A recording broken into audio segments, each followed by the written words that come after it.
So I am a Christian, and from a Christian perspective, since we live in a world that still has evil, God has not removed evil, He has not dealt with it yet. What's supposed to be our response to evil, and more specifically, fighting evil? So, like, is it wrong for us to to spend money on ourselves?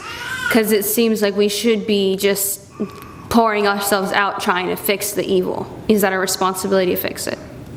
Right. I mean, I know that that's a tension that, it's like at the end of the movie Schindler's List, when Oskar Schindler, who saved Jewish people in the Holocaust, realized that he could have sold this and bought the freedom from someone. And so there's always that tension of, do I just do everything for everybody else? But I think there's a balance. But the ultimate crusade, so to speak, or I wouldn't use that word, the ultimate thing that does to evil what we want to have is the gospel. The gospel is, I call the gospel the ultimate human right issue, because it deals with injustice at its source. So for me, serving humanity, helping humanity, doing acts of kindness, calling out what I do in my city. When I drove by my city, there was a statue to Nathan Bedford Forrest right on I-65.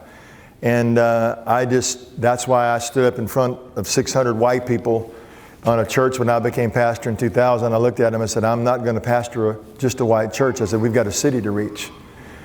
And so our church now has 50 nations, because I said, we can't fight racial injustice if we don't deal with the past, deal with ourselves. So I pastored in Cape Town, South Africa in 2003 for a year, right on the University of Cape Town.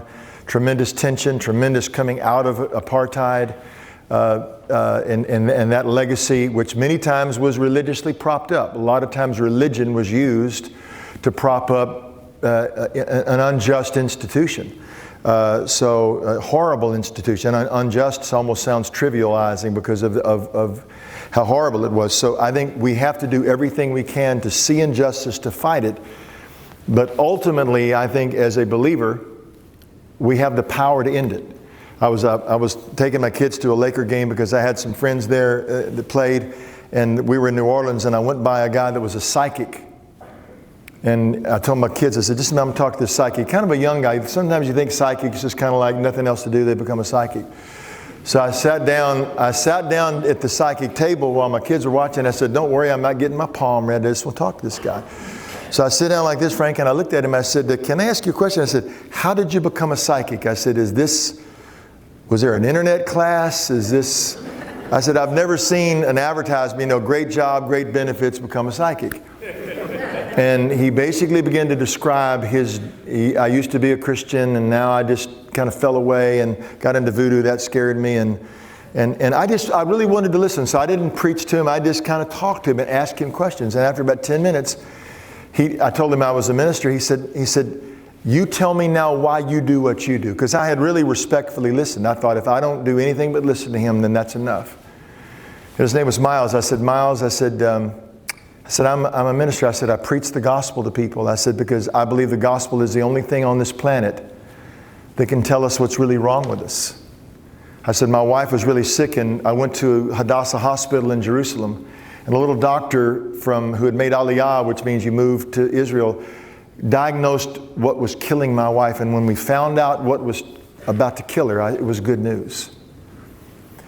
And as Dr. Turek talked about, this fault line inside of us, when we find out that the problem of evil is really in here, and the human heart can change, then that's revolutionary. So that's why I bet my entire life on the power of the gospel. Not religion, not joining a church, but having Christ change us right here. So that's why we're here, one life at a time. So ultimately, yes, we do what we can to address injustice when it exists, but to get rid of it, I think the gospel is the only thing that can do it. So that's why we're here. So thank you.